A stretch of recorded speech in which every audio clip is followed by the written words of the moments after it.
So I never dated, like we just You got a boyfriend now? I have people who take care of me in a very nice way. Wow. Okay. Yeah, very nice Wow. way. Okay, Because- people. Have you ever been on an app?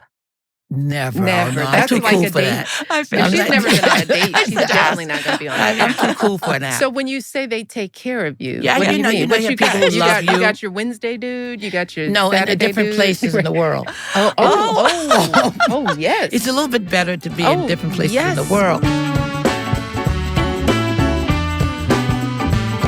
This episode of IMO is brought to you by Progressive Insurance and CeraVe. Welcome to The Look, a special series on IMO. The Look is also the name of Michelle Obama's beautiful new book, which is available for purchase now. I'm Jenna Lyons, designer and entrepreneur, and I'm here with a table of legends. We have Bethann Hardison, a former fashion model, modeling agent, and activist known for her groundbreaking work in the fashion space, and Jane Fonda, Academy Award-winning actress and activist, and of course, needing no introduction, Michelle Obama. Thank you all for being here, and thank you for having me. Today, we're going to be discussing what it means to be a woman aging in the public eye, but we're also going to be discussing what it means to be a woman aging, period. How do we find our purpose as we age? So to get started, I'd like to get a sense of what aging has been like for all of you. We're going to start with you, Michelle. Oh, my goodness. I'm curious. The baby of the crew. It's not started yet. Oh, that's fair. I agree. You think Honestly, I haven't agree. started aging yet? Not really, no. Yeah. She hasn't. I mean, I happen to have been here at her 50th birthday party, and literally you look exactly the same. But Exactly. that's not aging. It's not what you look like. It's what you feel like. Well, I think that's an interesting point because I think that yeah. being younger, that's what I thought. I thought the Golden Girls was aging, and I didn't understand that aging can look very different. So I'm curious, when you were younger, what did you think aging would look like, and what were you scared of? It was who your grandparents were, and I'm doing the counting now. I'm trying to remember how old were my grandparents when I thought they were old. And they were 50 in their late 50s and 60s. Yeah. And as Black people, working class Black people, people died in their 70s. I had a great grandmother that lived till she was 83. My paternal grandmother lived into her 80s, but my other grandparents died in their 70s. And that wasn't an unusual thing. Mm-hmm. So I thought aging, if I were to think, I would think that by the time I am my age now, and I am, you guys, 62. Am I 62? Everyone help me. I'm 61. Okay, I'm sorry. 64. I was on my second husband. Wow. But if I were to think of then what 61 was, 61 would be my grandparents. Right. Yes. And That's exactly right. And I know and they were old. I mean, because back then people let themselves age. Mm-hmm. I mean, it was sort of like people just said, "Okay, that's it. I'm old. I'm through trying to worry about getting dressed and what I look like." People were retiring. I mean, it just seemed like aging was off a cliff. Well, and I think society sort of made you feel like once you were a certain age, you were kind of not as relevant. I'm curious, Jane, what was it like for you? What were you worried about when you were younger about getting older? I didn't think I'd live past 30. I was sure I was going to die. 30? My mother died when I was 12. My youth was not especially happy, and I thought I was going to die. I'm not addictive, but I thought I was going to die from drugs and loneliness. So the fact that I'm almost 88 is astonishing to me. And what is even more astonishing is that I'm better now than I wouldn't go back for anything. I feel more centered, more whole, more complete. I'm very happy, single. Gorgeous. Single. It's working for you. Yes. No, you're a fan. I'm a fan of you. How about for you, Bethann? I think just recently I've begun to notice that there's a change in time in my body, but my mind and my spirit continues. I have no problem telling people what I think, but I don't think I ever did have that problem. And I also love the idea that I'm loved by others. You still have men in your life, but you have your freedom to be independent. And I just love being older because people jump to help you. And I love being older because I don't act like it. You sure This is don't. true. This is very true. Were you afraid of getting older when you were younger? No, You I weren't? never even imagined that. Like Jane said, I thought I wasn't going to live past the age 26. And when they gave me my 26th birthday party, I was supposed to be, like a party of celebrating me. And I just stood outside scared to go in because I couldn't believe it was happening. Wow. But truth, it wasn't out of some other fear. It just was a thought, I was a cool kid, but it was just something like that. And now it just don't seem to stop. My life doesn't stop. I'm always going and doing and, still trying to change something or fix something or help something. Yeah, Even though I still want to be just in a hammock with a tequila. I'm curious, was there, now that you've gotten older and you're feeling beautiful, as you all seem to be really in your body, was there a moment where you sort of stopped worrying or sort of stopped thinking about, oh, I have another gray hair, I have another wrinkle? Did it ever just stop? I'm looking at you, Jane. I've never been afraid of aging, and more importantly, I'm not afraid of dying. But the most important thing I did was when I was going to turn 60, and in my mind, first 30 years, second 30 years, this is the beginning of my final act, and I didn't know how to live it. And so I thought, well, what am I most afraid of? I'm afraid of dying with a lot of regrets. Yeah. I watched my dad die with a lot of regrets. That was an important realization for me, because if you don't want to die with regrets, then you have to live the last part of your life in such a way that there won't be any regrets. Yeah. I also want to be surrounded by people who love me. Then I have to, forgiveness comes into play, including forgiving myself. And that actually has guided me in the last 30 years. I've been living to not have regrets. I think it's interesting, Jane, that you say that, because I've been talking about this phase of my life because I'm trying to be more conscious about it, and I think it disturbs some of the young people in my life when I talk about this perhaps the last chapter. If I think 60, because I am trying to be mindful. Be it's 60 and on. And if I'm lucky to live to the age that you guys are, we're still talking about 25 more summers, 27, maybe 30 if we're lucky. When I say that, the horror that comes over the faces of young people. And I'm saying I'm not, I'm not regretful. I know how fast time goes. Like we will have almost been 10 years out of the White House. A decade. We were in the White House. Doesn't seem so. It doesn't seem so. But that 10 years flew. And in it, I wrote 2 books, and my husband wrote a book, and we campaigned for people, and we made movies. We made movies. Yeah, So much happened. documentaries. It was like post the White House, having had 8 years of a big, huge life of impact, there was still 10, and it happened like that. So I just told myself, like, I so love life that I want to be mindful of the time that I have.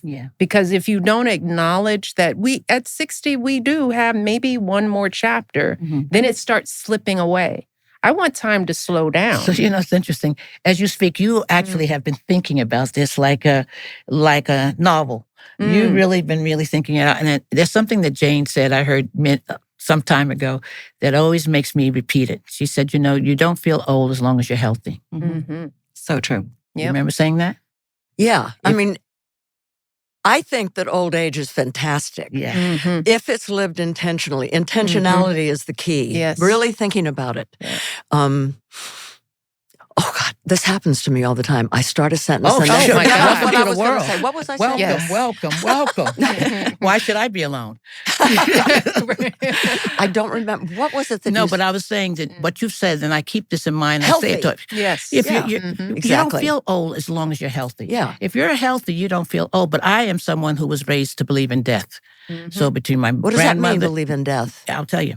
That my grandmother always said to me when I was 8, 9 years old, I said, what do you think? What's life going to be like? And her name, Mama Carrie, I used to call her. And she'd say, I don't know, but for sure you're going to die. She'd tell you straight up. I went to live with my father at 12, and he's an Islamic imam leader. And he would say to me also, they live to die. They prepare their body, their world to die. That's what to go to paradise. So you come up in two different backgrounds of people who really talk about death. So like when you're saying earlier about young people hate to hear you talking about like the journey and the end. And I'm all about that. And I talk about it. My mother was like that. Yes. I mean, I joke that my mother was preparing us for her death when we were 10. Yeah. And I'm so glad to hear that. Yeah, because my mother, her philosophy of raising children, first of all, is like, first of all, I'm not raising you for me. I'm raising you to be an adult and to be able to live independently and have an independent life, which meant that she wanted us to know that we could make it with or without her. And I think she was mentally, and I can see this now as a mother. One of the points of exhaling is when my girls got to the point where I knew they would be fine without me. That's right. They would miss me. Yeah. But that they're okay. They have the lessons in their head. They have common sense. They understand a lot of the basics. They still have a lot to grow. And I tell them this. Yeah. This is a relief to me that you can take care of yourself, because I see that in my mother. She wanted us to grow up and be ready. So when she died, which was, it was recently. Yeah. She would always say, you can be sad, but be sad for a minute. Yeah. Because if you're sitting around moaning and acting like you can't get on, she says, I'm going to be in my grave really pissed. Yeah, I get the same thing what you say when young people hate saying, or people in general, no matter what age, they say, don't talk like that. It's really I think it's so ridiculous. I said, come on, we're going. Everyone, no one comes here. That's the only thing that's guaranteed. That's what she would say, my grandmother. But for sure, you're going to die. It's part of life. Yes. Yeah. It's like light makes sense of dark. Noise makes sense of silence. Death makes sense of life. Yes. And if you don't deal with it, you're not really living fully, I think. Listening to all of you talk, you're all talking about the cerebral part, the healthy part, the emotional part of aging. And it's really interesting because I think when I was younger, I was scared of, I'm going to fall apart, basically. That's what I was sort of bred to think that way. And listening to you talk, it's actually very encouraging and very inspiring. I'm thrilled to be hearing this. Michelle, you previously talked about how society has unrealistic expectations on what it means to age gracefully, and how there's still an expectation to preserve your youthful appearance, which is a little bit of what I'm talking about. What are some of the ways you've pushed back against that messaging after hearing that? I agree with you both that health is the key. I mean, I work out. I think about what I eat. I dye my hair. I do care about the physical. But a lot of it is because I think we also have to have a healthy baseline in order to know when something is wrong. So I think, we have to sort of maintain a baseline of health where you're not bloated and you're not constipated and, things are regular and you know what hale and hearty feels like. Because some of the first signs of illness come from fatigue. Well, how do you know that there's something wrong if you're always fatigued? I think I could be something wrong and I'll just be running anyway. I need to slow down, but I can't. Well, you know what? Whatever but it's not meant to be, right? But whatever you're doing, Bethann, is working. Yeah. Right? It does work with spirit. Yeah. But I think baseline health is very important. Is always important. That's first and foremost. But look how so many people really work hard at being healthy and they still die. Or they still get sick. True. Oh, we all die. But I mean, still get sick. Well, there's to die. things that you know what I mean? There's still things you can do. Yeah. You can do. It's just how your body works, your chromosomes, how they all work together, fit. You just never know. I mean, some people, like they said, well, my grandmother smoked and drank until she was 94, or things like that. But we do need to make an effort.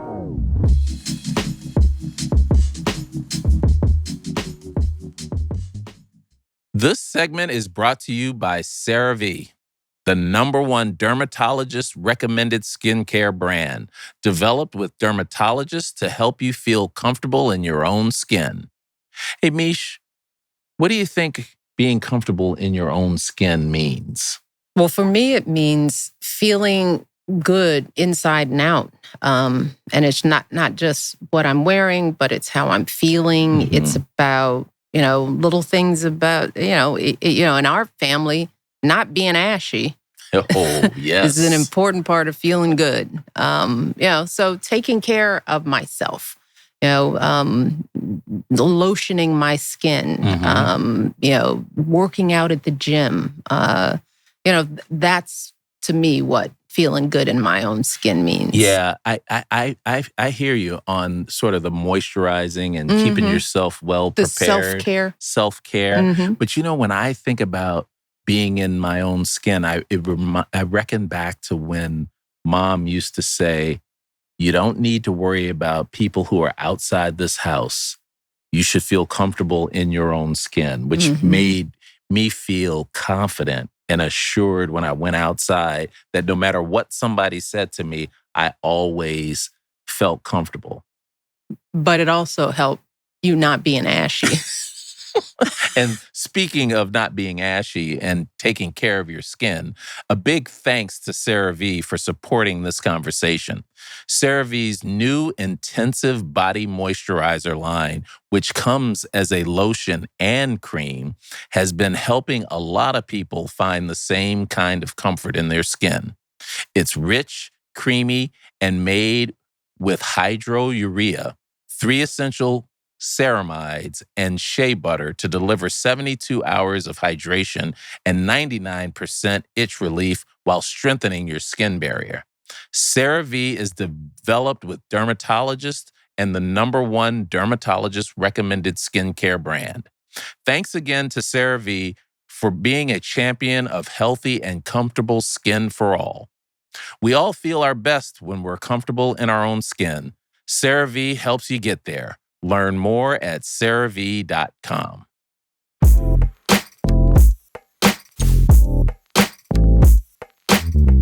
And it's all about balance for that very reason. It's like if you're working out so hard that you can't enjoy life, right? Barack and I went out to dinner last night, and we were at a restaurant, and the guy said, "Are there any dietary restrictions?" And Barack was like, "I don't believe in dietary restrictions, especially when you're eating out." I mean, in my opinion, you shouldn't eat out and be worried about what you're going to eat. These are the times that you should enjoy everything and take everything in. So while we're both very healthy, there's also the balance of, well, we got to find joy in it, right? Because we don't know. Yeah.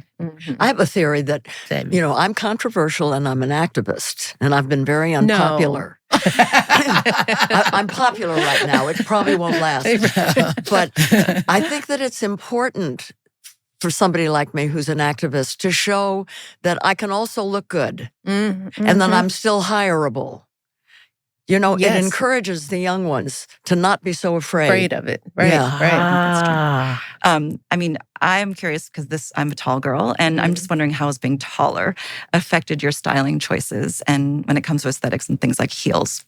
Oh my gosh, it was different at different ages. When I was younger, being tall was like, oh my God, all the boys they're short, and the clothes there weren't tall sizes, there weren't long inseams. So life was this, pushing up the sleeve and stretching the pant leg down so that you weren't flooding. It was just a nightmare, right? But now, now that glamorous. Oh my God, I love my height. I love a 4-inch heel as long as I'm just walking from here to there. That's all I do. It's like I can walk from the backstage to a chair to stand up. So you're like the 4-year-old in your mother's shoes. Yes. When you get the heels. Yeah. That's how it is for me now. Yeah. I love the silhouette of a heel, the way it makes your foot look, but I like a kitten heel because I don't want to be that uncomfortable. So now I feel like I completely own all of me, my height, all of it. And fortunately, I have a tall husband, but I also have a husband who doesn't mind when I'm right eye to eye with him because I've got a heel on. He's like, okay, we're going to be tall tonight. And I say, yes, we are. And it helps, right? Because my partner loves every inch of me. So that helps. Was there ever an outfit that you look back on and were like, oh my God, that was my absolute flop? What? Is there an outfit that you can think of that was a total flop? That you made a mistake? Oh, yeah, hundreds. I mean, I never, this is where my connection to how I looked changed. I was making on Golden Pond with my father and Henry Fonda and Katharine Hepburn. And one of the early days, and I was we were just about to start, and I was looking in a mirror to fix my hair, and she came up, Katharine Hepburn came up behind me, and she took my cheek like this, and she said, "This is your box. This is how you present. What do you want it to say?" Oh. I didn't know what she was talking what did about. I do wrong? It took me years Yeah. of lying in bed thinking, what did she mean? And then I realized what she was saying. You gotta, see, I always thought that being self-conscious was bad. But what she was telling me is be conscious of how you are presenting yourself to the world. Of course, nobody was as conscious of how she presented as Katharine Hepburn, right? She had a look and presented herself. But it really made me think. And so I started to pay attention to what I wore and how I looked and my hair. I hadn't before. And she didn't like that about me. So she really taught me a lot. I would never have thought Katharine Hepburn would have been the one. She seemed like that wasn't something that was so present for her. But she wasn't a fashion person. That's what I mean. It wasn't. No, she had a look. Right. But I she would was not more have thought about bohemian that. than anything. And bohemianism is much more tailored, interesting than... kind of a masculine. She just felt like you were just not thinking at all. I wasn't thinking at all about it. Come on, Fonda. Step out. Represent. What does fashion mean for you today? And this is a question for all of you, so you all get to answer this one. I'll start with you, Bethann. Well, you're asking the wrong person because I'm not a big fan of fashion. Well, I think that's an important question to answer because you come from that world and you know the world well. I mean, you don't like you know comme de garçon. I mean, so. Yeah, I'm always in Gucci, as you see me go out now mostly, right? That's true, because I work as a consultant to the brand. Which era of Gucci are we talking about? Right now. But I think in the end of the day, what was the question again? Just you got so caught up trying to do. Your relation to fashion today. Oh, look at you. Yeah. She's listening. It's easier when it's not me, but she's listening. Yeah, so now I think it really is. I'm more concerned with helping others. I'm much more interested in helping designers and creative people. And we do have a community with Designers Hub and things. I really want to help them to get it right, get it out of it. Don't stay in it. Don't hang on to it. It's not it's all it's cracked up to be. Understand that what seems like it's what all that shines is not gold. All that glitters. All that, know what you should do and shouldn't. Don't get into it because everybody thinks it's cool. I know, Jane, you said that you would stop buying new clothes at one point, and I'm wondering what triggered that moment for you. Greta Thunberg, the climate activist from Sweden. Yeah. I mean, we've all seen images of the clothes get dumped in the ocean and how much we have. It's a problem. And so this is Gabriella Hearst. Beautiful. Totally circular. No, the carbon footprint is minimal. So that's what I look for now. Is recyclable, reused. People are really conscious about what they make. Yeah. Right. Yeah. So I'm curious, as we get older, if we are single, there is, the dating world. And I'm curious if I know you're not in it. Are you in it? I have never dated in my life. Wait, explain Dating is a very funny word. Yeah, well, what does that mean to you? That means, you go to a bar and you sit there and you meet somebody or you start going out. I don't know. It seemed like every time I ever met somebody, that was my boyfriend. So I never dated, like we just You got a boyfriend now? I have people who take care of me in a very nice way. Wow. Okay. Okay. Yeah, very Wow. Okay, people. Have you ever been on an app?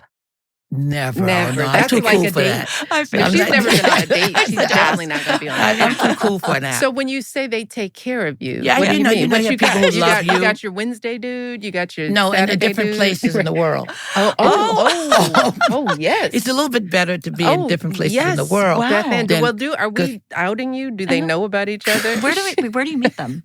Like, do you care? They're not going anywhere. where do you meet? I mean, they're just, you meet them when you go into a place in the world. Okay. And someone may introduce you to someone. But Mexico, and other places too, you have people I just believe that women who are alone, who profess Careful. to being lonely, they have such prerequisites of who they would date. Mm. And I think they should just let somebody who wants to come along and take care of them, love them, care for them. It doesn't even have to be sexual. It could just be the intimacy that we talk about. You said fear. Intimacy is such an important thing, and it doesn't have to be sexual. Mm-hmm. The fact So that true. you could have that. And so many people say, well, he's too young. Why? Are you going to marry him? Why is he too young? If he wants to be with you, enjoy him or her. So I are they like young? that. Oh. Yes. Well, But they ain't my Jane, age. I would go out with somebody who is my age, but I Do you can't. have an age limit, like a cutoff? No limits. Interesting. No limits. Okay. Go ahead. No, Edith. I don't date. I get married. That's right. You've I've done been that married well. 3 times. Great marriages. But yeah, really interesting Real marriages. men, I'm really yes. grateful. But I don't feel the need to date. Nobody asks me anyway. So, but I don't feel the I'm need to very. date either. My girlfriends are the world to me. They Mhm. make me braver. They make me laugh. Women friends are very different than male friends. Mhm. Absolutely. Male friends sit next to each other looking out at things. Mhm. Girls, women, Yeah. cars, sports. Women look at each other. Mhm. Yeah. So true. And they're not afraid to ask for help. Boy, give me a hug. Yeah. What should I be doing now? We're not Mhm. afraid to be Mhm. vulnerable with each other. Yeah. It feeds our soul. Even if, I don't know, we've been apart for years. When we get back together, soul level, right away, Mhm. drill Yes. right down. Yeah, you're Yeah. destined And for that. that's why I think was one of the main reasons why we live longer. Bethann, this one is for you. What kind of anti-aging pressures do you see in the fashion industry? Help lead me with that because I don't understand. I'm just curious, like the fashion industry is notoriously one for like you are in and then you're out. You don't necessarily have a long career. I know I felt that in my own career that I was going to age out of the industry. And I was wondering if you felt that. Never. Really? No, that's interesting. But did you feel it externally? People facing it towards you, meaning maybe you didn't think that way, but did you feel any? No. I'm Well, gangster. Bethann's special.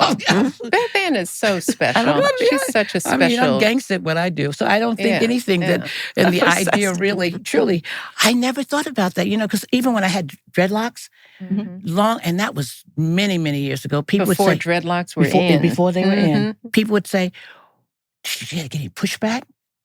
No. I mean, I guess I don't think you'd notice pushback if it pushed you in the It's not face. true. I think you'd look and go, "What's your problem?" Some things, some things you could see, Mhm. but absolutely, you're great about. And I think when you work in a corporation, you'll be conscious of that because you Mhm. worked in a corporation. Yeah. And in my world, we're like flying by the seat of our pants. I had a model agency. I'm doing things I really shouldn't do, don't want to do. In the end of the day, you're coming hardcore and people are cheering you on. I never even thought about that. Now I see myself in pictures and I see the difference of how I look people say you still look the same. No, I don't. I look at this picture and look at that picture. I'm fucking 40 years older than I was. And I feel bad about that. Mhm. But it doesn't stop me or make me feel like, oh no, I can't go forth. But I think what you say, Bethann, to get to your point, Jenna, is that, there is crazy pressure that right. we're not supposed to evolve, Mhm. and men have a different kind of pressure. 100%. Just look at our leaders, look at What's allowed? Jane said, as an activist, she feels like she has to show up looking good, Mhm. right? I don't think you'd hear a male activist saying that. Absolutely not. I don't think they could think it, but they couldn't say it out loud because they don't have that intellect to say it out loud, but they probably look it. But I don't think You they know what I think it. I don't think they. I think that But if there you're a are. real activist, I think there are many you're supposed to look cool. ways physically yeah. for men to look powerful and be desirable. I think, I think there's a wide spectrum. Now, I do think that men have a limit on what being a man is. And I think that that's a shame. That's a burden, on men, that there's still 3 ways you can be. You have to be competitive. You have to be tough. You can't cry. You can't show your emotions. Ask for help. So I think emotionally they're limited, but physically it's the world. For sure. There's no question. I'm curious for you, Jane, because obviously your industry is very challenging in terms of what you were saying, Michelle. Like the standards of beauty for women in your industry are very different than they are for men. I mean, the number of times I've seen a man who's much older and his girlfriend or wife looks like she's 20 years younger. I mean, do you feel like it's changed? Do you feel like it's getting better? Do you feel like it's still the same? No, I'm sorry. That look. I thought all I heard was younger. That's all I heard in the whole conversation. It's hard. I'm not sure that it's, as I'm saying, I'm not sure it's getting better. I'm seeing Helen Mirren. I'm seeing me. I'm seeing older women who are still taking leading roles. Yes. And I think that's really good. I just came back from Paris. I walked the défilé for L'Oreal. I've been working I'm the oldest living skincare ambassador in the world. And they still, and me and Helen Mirren. Because they know they have a market that's there. Yeah.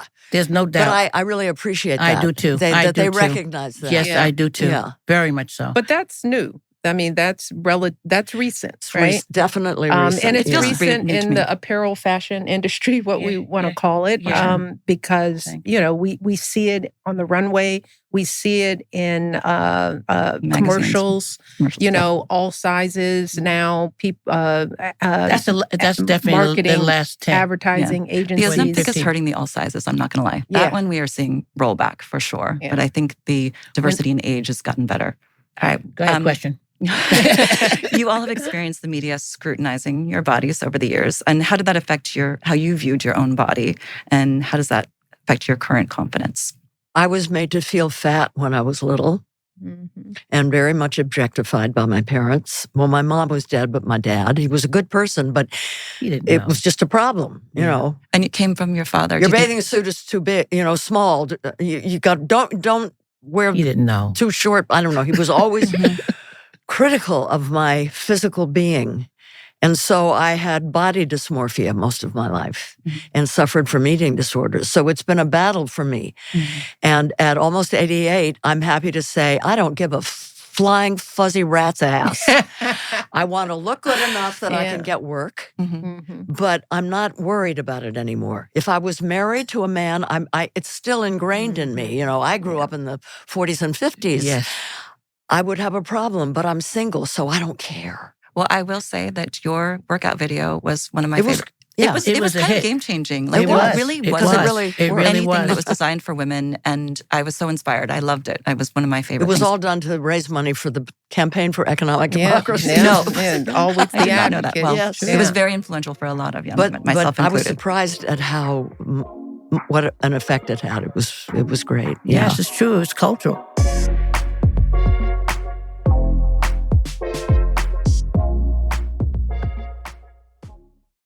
This episode of IMO is brought to you by Progressive Insurance, who help people move forward and live fully. Owning a home can be one of the most powerful ways to build financial security. But for many, especially first-generation buyers, it can feel out of reach. That's why I appreciate what Progressive is doing. In 2024, they contributed over $7 million to help individuals and families break the cycle of renting by providing support, offering educational resources, and developing tools to build long-term financial stability through home ownership. Their work goes beyond just insurance. They're opening doors. Through their newly created Up Payment program, Progressive is helping first-generation homebuyers move closer to the dream of home ownership by offering eligible applicants a chance to receive a down payment assistance grant.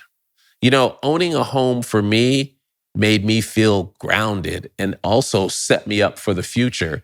And as a coach, when your life is dependent on wins and losses, it's really important to have the comfort of a really nice home to come home to, especially for your family. Home ownership is one of the biggest investments you'll ever make, and Progressive wants to help more people take that life-changing step. Learn more today at progressive.com/open the house.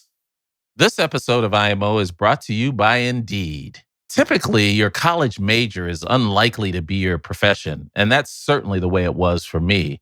So it's really important to be extremely flexible and open-minded about what you're willing to pursue. Think broadly in your search. That's why it's important to think outside of the box and tap into your skills for your next career move. Indeed Career Scout can help you land your next role fast, leveling up your job search process with personalized recommendations and support. Being open to change helped me explore roles I hadn't imagined, which made my career richer and more fulfilling. Indeed Career Scout can help you do the same by connecting you to opportunities you might not have considered based on your skills and interests. It's like a personal career coach that makes every part of the job searching process easier. It can tailor your resume for specific applications, match you with new opportunities, and even help you practice your interviews. Indeed's mission is to empower people to use their skills to find better work, and Career Scout is their latest innovation to help you do that. The future of job searching is here, and it's called Indeed Career Scout. Try it today in the Indeed app. This episode of IMO is brought to you by Cologuard, a non-invasive colon cancer screening test. The American Cancer Society now recommends that if you're at average risk, you should start screening for colon cancer at age 45. During my visit to the Cologuard lab in Madison, Wisconsin, I learned that there are an estimated 60 million adults over 45 who aren't up to date with their current screening. That's way too many. And I got to see firsthand how Cologuard is committed to changing that. And what really stood out to me is how their commitment goes far beyond the lab, from hosting community events and local health fairs to educating on prevention, sharing screening options, and providing access to preventive care. The Cologuard test is designed to help you feel more in control of your health and your screening process. The test is delivered right to your door, and you can collect your sample comfortably at home on your own schedule. Then you just ship it back to the lab, and your results are ready in about 8 to 10 days. Simple as that. And the best part? You can start screening for colon cancer without all the hassle of preparing for a colonoscopy. No fasting, no drinking that prep liquid, no requesting time off work. Most insured patients even find they pay nothing out of pocket. That's why 20 million Cologuard tests have been used, and hundreds of thousands of healthcare providers across the country prescribe it for their patients. There's no excuses. Get screened for colon cancer. So if you're 45 or older and at average risk, ask your healthcare provider about screening for colon cancer with the Cologuard test. You can also request a Cologuard prescription today at Cologuard.com/podcast. The Cologuard test is intended to screen adults 45 and older at average risk for colorectal cancer. Do not use a Cologuard test if you have had adenomas, have inflammatory bowel disease, and certain hereditary syndromes, or a personal or family history of colorectal cancer. The Cologuard test is not a replacement for a colonoscopy in high-risk patients. Cologuard test performance in adults ages 45 to 49 is estimated based on a large clinical study of patients 50 and older. False positives and false negatives can occur. Cologuard is available by prescription only.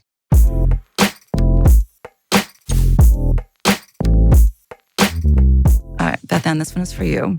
When you started out in the modeling world, you were so often the first or the only Black woman in many spaces. What was it like for you to navigate the fashion world at that time, and how did that shape you? I kept thinking about. I kept thinking about representing. Mm-hmm. I think I was thinking. Yeah, thank you.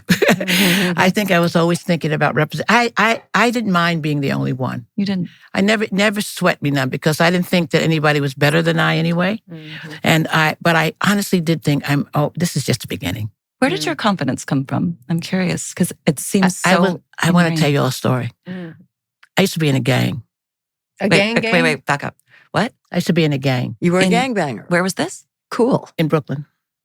And I think sometimes you often, I tell this to people, they go, "Are you serious?" Yeah, but it wasn't the gangs. I believe it. Yeah, I know you do. I can tell you. I thought you were going to stroke me through this one again. But no, I was. And I think, even then, I always had confidence. I think I was a latchkey kid as a kid. Had to go home, after 7 years old, let yourself in the house, blah, blah, blah, blah. Both my grandmother and my mother worked. But I was on the streets fighting. It's true. Back then, it wasn't like real guns. You got mostly beat up. Yeah. Maybe someone might have gotten stabbed. That was huge. And this gang was 5 boroughs. And it was one of the best gangs. And so I just sometimes give them a shout out. What was your enterprise, your gang enterprise? What's that mean? Was it drugs? Was it No, we didn't have the... Were you slinging? This was the 50s. Was it territorial? It's territorial. That's all. Yeah. She understands all these things. Okay. You're trying to make me so... I'm just checking. If I remember. Do you really remember where you were? But I think a lot of it is also, I really always... I started writing the book, and I realized by 12, I had really already been very successful. I did a lot of things on my own. I would tell my mother and grandmother what I was doing next, and they'd go, "Oh my God, what else you going to do?" And, they just let me go. Mm-hmm. So I think I always had it. I think people come to earth that have that. I think you, too. Mm-hmm. You came to earth with it. Well, no matter how much you were being oppressed, you were meant to grow. I think you're born resilient. Me too. Yeah. Me too. And it's interesting because 2 siblings can be born close together, same parents, and one will be resilient and one won't. Exactly. It's a real same mystery. For the brain too. Yeah. Mm-hmm. Well, you do as a parent. If you have more than one kid, you see it really clearly that nature really does play a role. There is a part of me that always felt like I knew certain things about myself really young. Yeah. Like I knew what I knew. Me too. And the confidence, same thing. My mother would always say, "Oh, I didn't raise Michelle. She raised herself." Same, pretty much. She always knew certain things. She's just like, I just let her go. Yeah. And I'm like, "Mom, that's not true. I was listening to you." Yeah. But when I think of the messages that I told myself, and that's why when I talk to young people, I'm trying to get them to tap into that voice because you hear it early in yourself, and I'm trying to tell kids, like, listen to that voice. It's interesting you're saying that. That's interesting because that's true. But you don't know that when you're young. That's the point. That's really true. You don't know it. You don't know. You don't hear no voice. You just, I didn't have one. I didn't have any. I didn't get a voice until I was in my 60s. I'm telling you, I don't think I got a voice until last week. What happened? I don't think you were born with a voice. No, I really did. What happened? Wait, we were in a gang. Last week I started realizing, God damn, my ankles swell just every so often. Age, time on earth. No matter how much I'm buzzing around in Fashion Week and coming here and doing, just little things start coming to you that makes you know, okay, this shit's shifting. Like you said about time and men and you just things. I start to realize, okay. And even though I just had a birthday too, and I hate ever saying how old now, I just let people talk about it. I'm just so mad about it. I really am. I just don't want anybody telling me anymore. So you're 83. Fuck you. It pisses me off, but I like being older. The freedom it gives you to be older, right? Yeah. Me too. I know you do. Because I know who I am now. I didn't know for a long, long time. And I'd like to talk about that because it helps young people who don't know, people are it's hard to be young. It's way easier to be older. Much easier. I would never go back.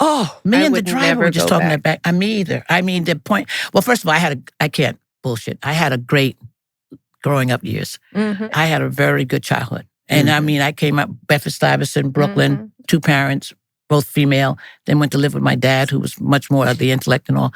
I really had a great childhood. I didn't have all the oppressions and things and being hit. So I don't have any complaint that way. But when you start to write about who you are, you start to learn more of who you are. Yeah, right? Yeah, that's true. You? Yeah. Same. When you start to write about what was. Well, the thing that I feel like when... and I don't know whether this is unique to women, but it is true for me that it wasn't until now that I feel like I can own my wisdom. Like the thing I didn't know, I can look back and go, I can look back now and say that 4-year-old person did know something that I wasn't ready or able to claim because I didn't realize it. And I think we as women, I just find that we aren't ready to own our wisdom until now. When we are sure that we've learned the lesson, that when we can look back on a life and actually point to the things that have happened to say, oh, that actually worked out the way I planned. But wisdom, it's interesting. As an older person, I've learned this. Wisdom doesn't come from having a lot of experiences. It comes from understanding what they are. And that's why at a certain point in life, it's so important to really think about your life.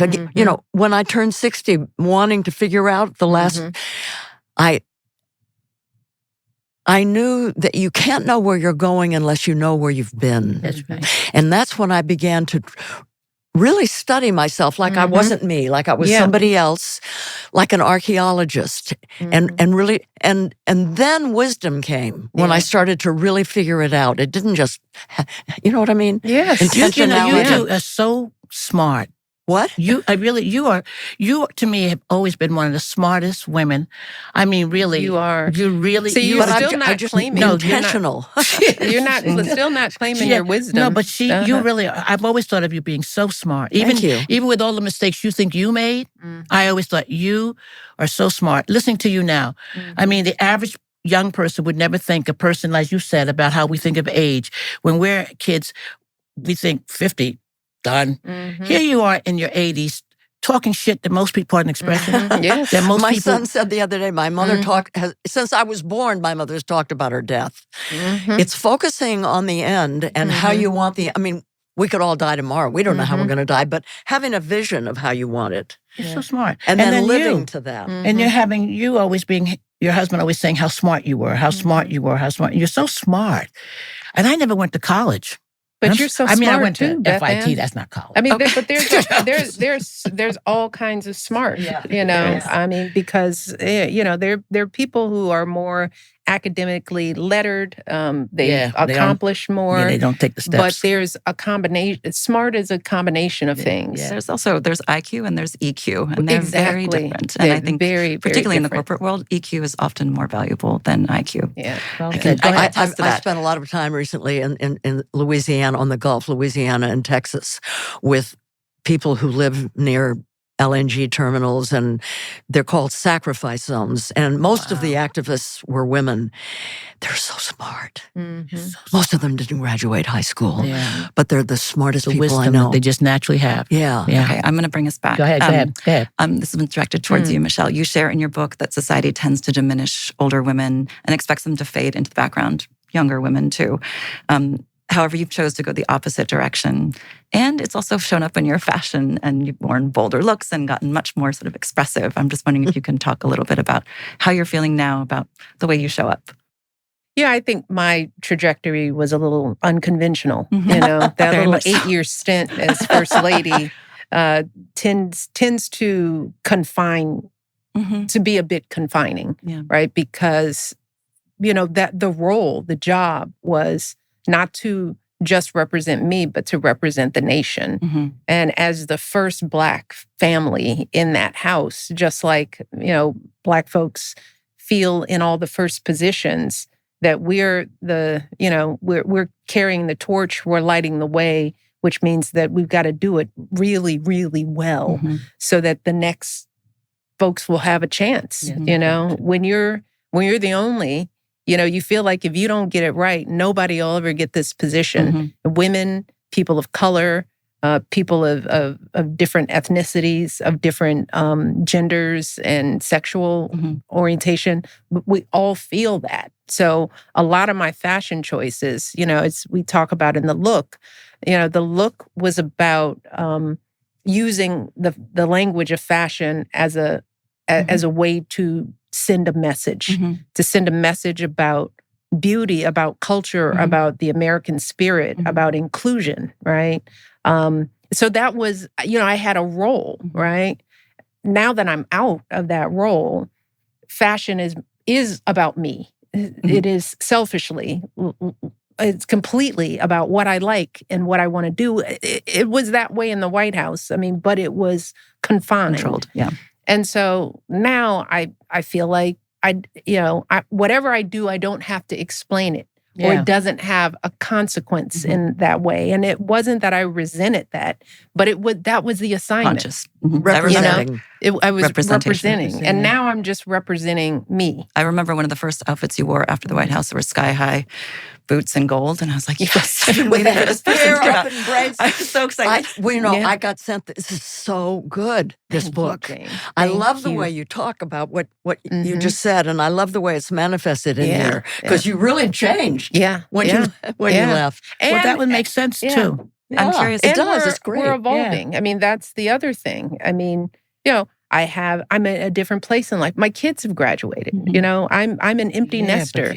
I don't wake up. I mean, until they left the house, I woke up, every thought was them. It just, when they're under my roof, I'm like, how are you? Are you eating? What's wrong with you? Are you happy? Am I screwing you up? Are you being in the White House going to make you crazy? Are you crazy? Where are you? Why didn't you come home? Why are you in trouble again? Oh my God, did you do your homework? You were a strict mom, weren't you? I was, the girls would say I was strict. Because I just believed in boundaries, for kids. Absolutely. The consequences of their mistakes would be national fodder. But also, so I wanted to protect them through that period and then fight for some normalcy. And that takes a little structure. Yeah, and you're also congratulations. Some more. Boy, did you succeed. But also, you're also your mother's daughter. I am. And that's the same way I feel. I believe in being strict. Yeah. Bethann, I know we've talked a little bit about, activism, and particularly I know you wrote a letter in 2013 to the industry. I'm wondering if you can tell us a little bit about that, because I remember the wave that went through when that happened. In 2013, because the industry had sort of like lost its way, where you didn't see for a long time, for 10 years, say models of color. I had to use the model industry. I used that, and it was like a tool in my chest, the model. And it was just I was a model, and you saw it was normal to be one of girls of color. But then at some given point, it just disappeared. 96, after the Black Girls Coalition, when we had the Black Girls Coalition, 1996, Eastern Europe had opened up, and people started to go there, scouts and model agencies would be being told, you cannot, we're just not interested in Black girls, no Blacks, no ethnics, no Blacks, no ethnics. So whatever models that the agencies had, they'd have to say to someone during the season, I'm sorry, but they're not seeing Black girls this season. We're not seeing Black boys that season.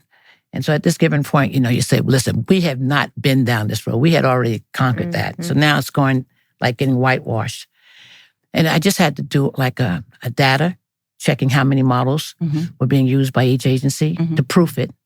And then really hit the international market, which would be New York, London, Milan, and also Paris.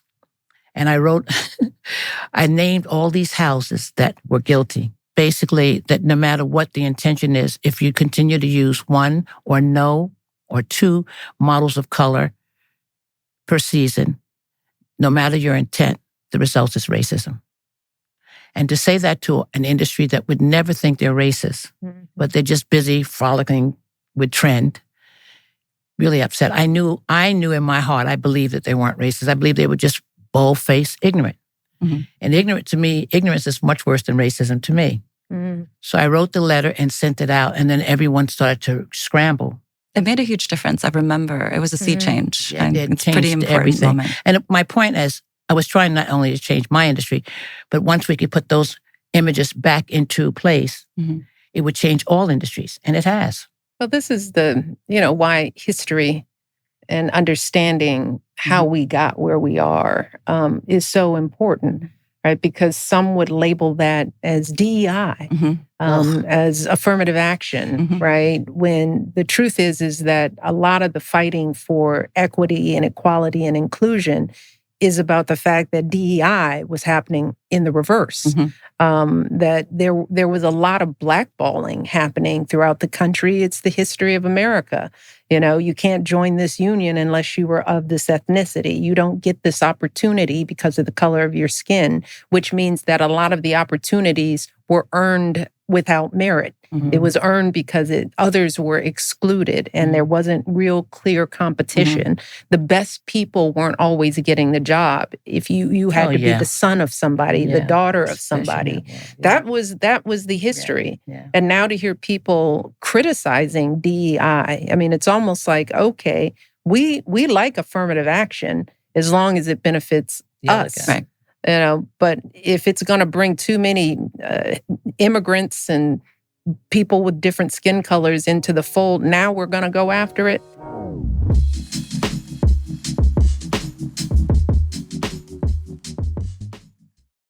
Hi, I'm Carl Ray, and I'm Michelle Obama's longtime makeup artist. I've been on so many of these sets, but I'm so excited to be in front of the camera. I've really made my career through word of mouth. That's partly how I ended up doing makeup for Michelle Obama. When I was a young makeup artist, I went down to the Four Seasons Hotel and asked if they were hiring. The owner of the salon came out and met me for tea, and after our conversation, she hired me on the spot.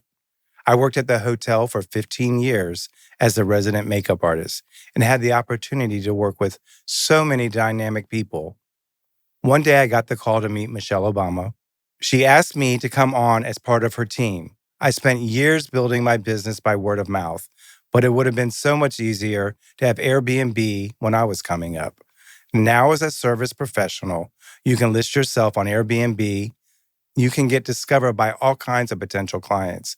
You can easily choose your availability, and it's simple to manage bookings. With Airbnb, finding and managing clients as a business owner is so straightforward. So if you're a makeup artist like me, you can now list your business on Airbnb at airbnb.com/services. Hey everybody, Craig Robinson here. Amazon has everything for everyone on your list, like my sister Michelle.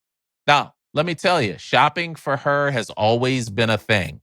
When we were kids, she'd circle everything she wanted in the Christmas catalog, but now it's impossible to find something for her other than books. She doesn't even wear those little fluffy slippers that everybody likes.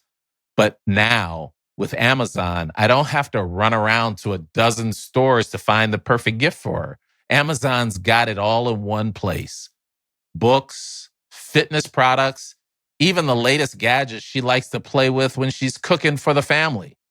And with Black Friday and Cyber Monday deals, I can save big while making sure Michelle's got everything she wants, and maybe a few things she didn't know she wanted. So yeah, this year it's easy. Amazon's got her covered. And that makes me the favorite big brother. Well, I'm the only big brother, but still. Shop Black Friday week deals now, because with Amazon Black Friday week starting November 20th, you can save up to 40% on the gifts everyone wants, like the latest fashion finds and the hottest electronics. Amazon's got you covered.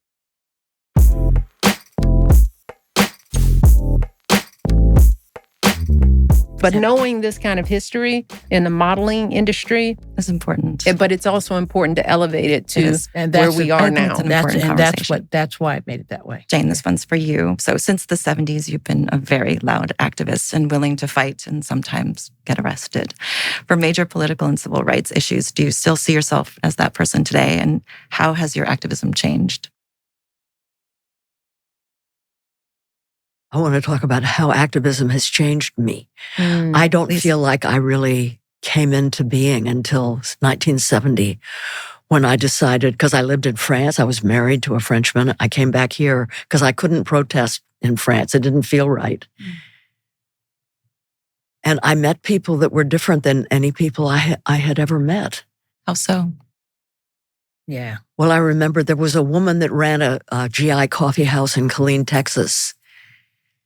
And, you know, sometimes you find something that you didn't know you were missing. Mm-hmm. You didn't know it existed. The way she was with me and with the GIs,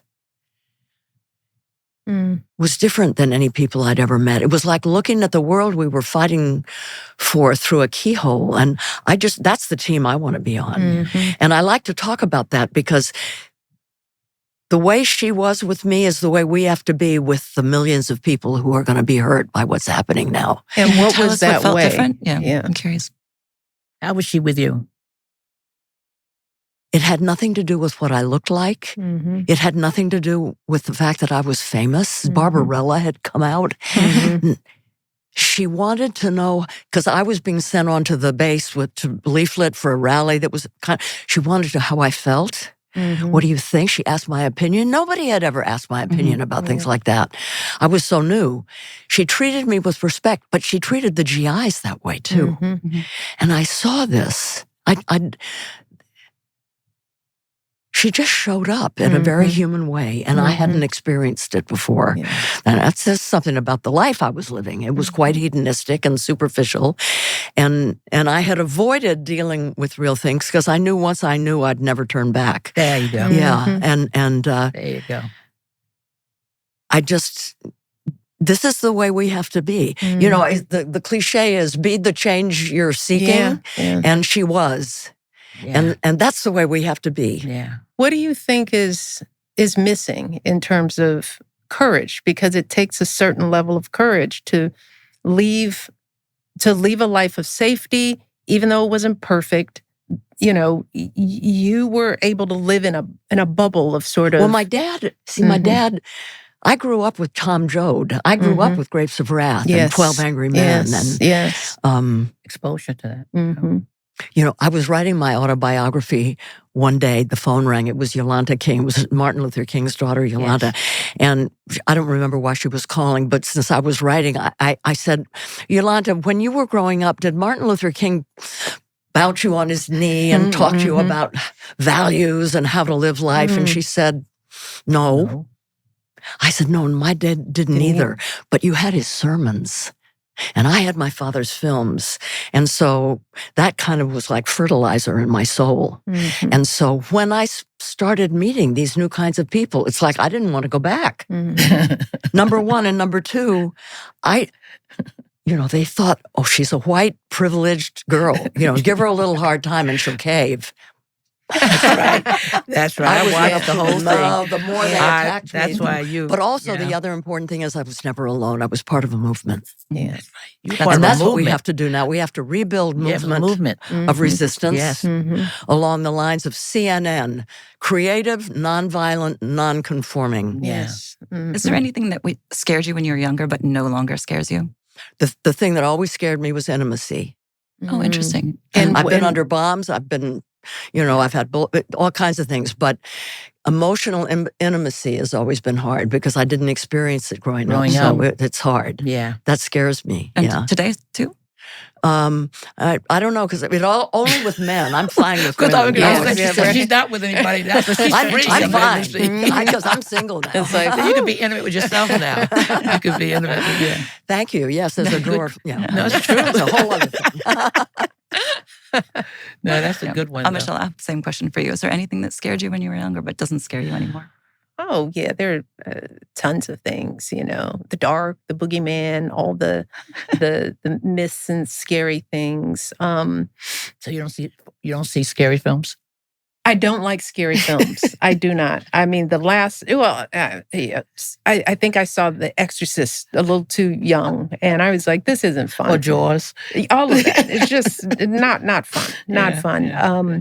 The thing that scares me now, maybe I'm flipping the question, regular life, regular little things, failure doesn't scare me. But nowadays it's our lack of willingness to understand context, to understand history, and to learn from our history. We are moving in a direction. We are going backward to a time when mistakes were made and things were bad. Yes. But history taught us that we don't want to go there. People weren't happier. We weren't safer. Things weren't more affordable. You weren't rich suddenly because, there were no immigrants. Quite the opposite. Fairness, giving people a living wage, making sure every person in this world has a stake in the bigger picture. Like that keeps us safe, making sure people have jobs and they can pay their bills, all of that matters. Like there was a time of courage. Yeah. You guys lived through a time of people really tapping into some courage, and especially people who have nothing to lose. If you're already rich, if you have some kind of grounding, if you are old enough to be able to lose, like I wonder what's missing that we need inside of ourselves to get us to a place to want to organize and to, sort of recapture. And I'm just curious. I think to we're hear ready. What you think. In the 50s, my father was part of the Committee for the First Amendment that was resisting McCarthyism and the House Un-American Activities Committee. We relaunched the Committee for the First Amendment. The minute we went public, oh my God, hundreds and hundreds and hundreds of people from the entertainment industry signed up. I mean, it's wild. Great. It's wilder than I expected. People are ready, I think. Well, that's great. I think that's good to hear because that's my fear.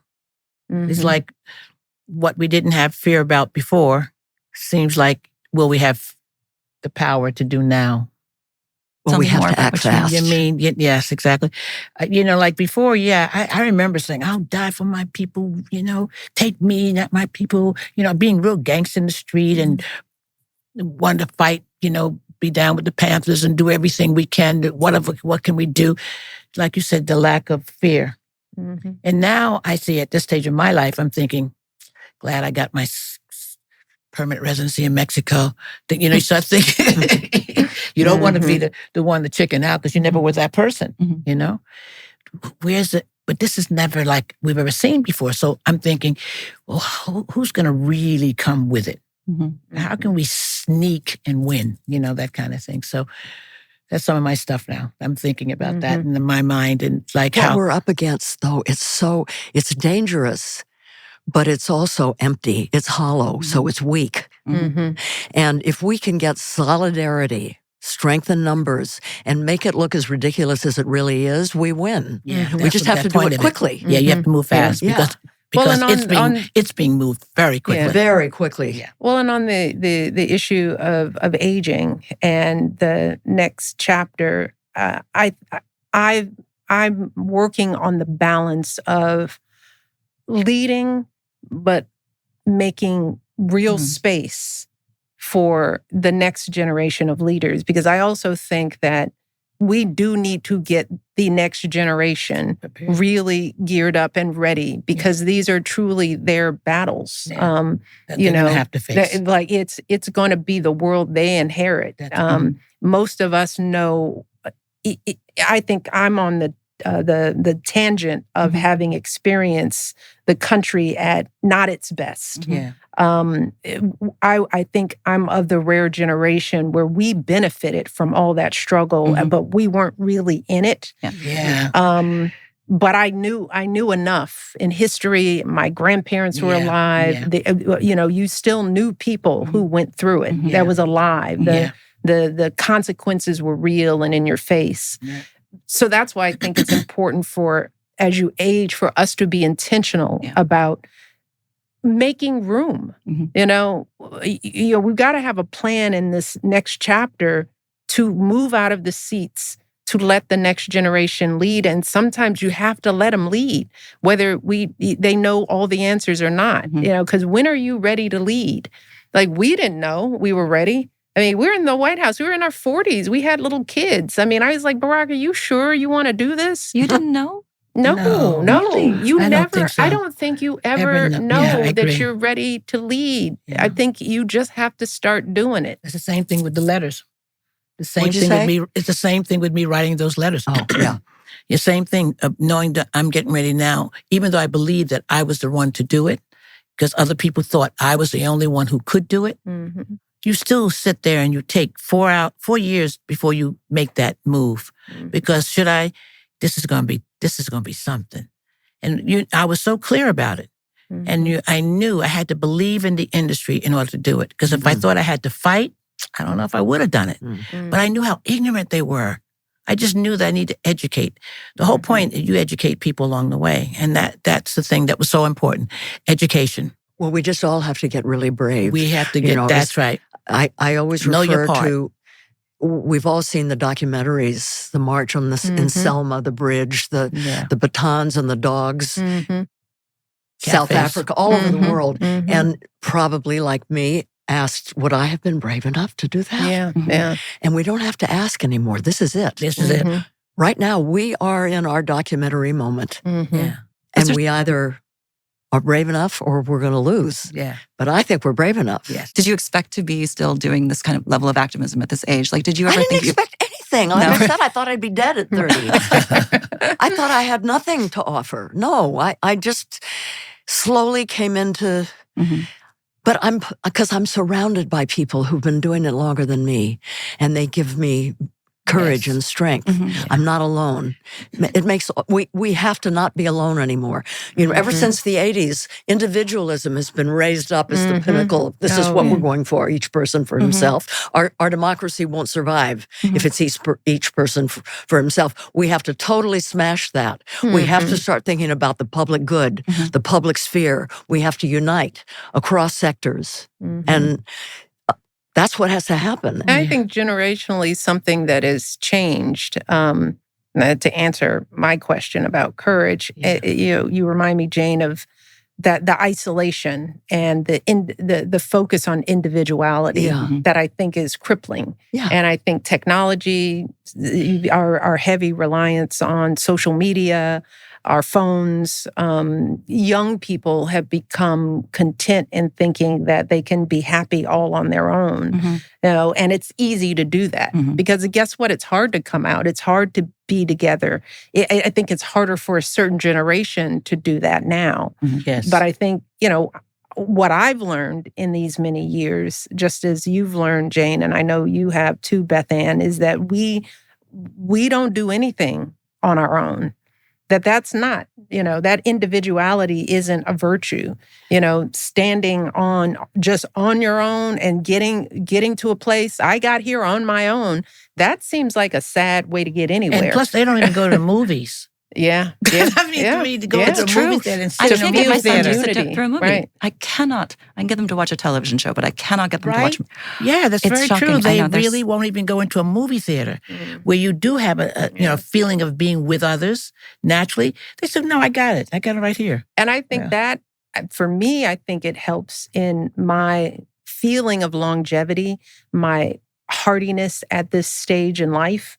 Is that, you know, whether it's fashion or hair or dyeing my hair or staying in shape or eating right, it's mostly community. Yes, You know, it's mostly having a big, broad set of people who I count on, that I feel nurtured by.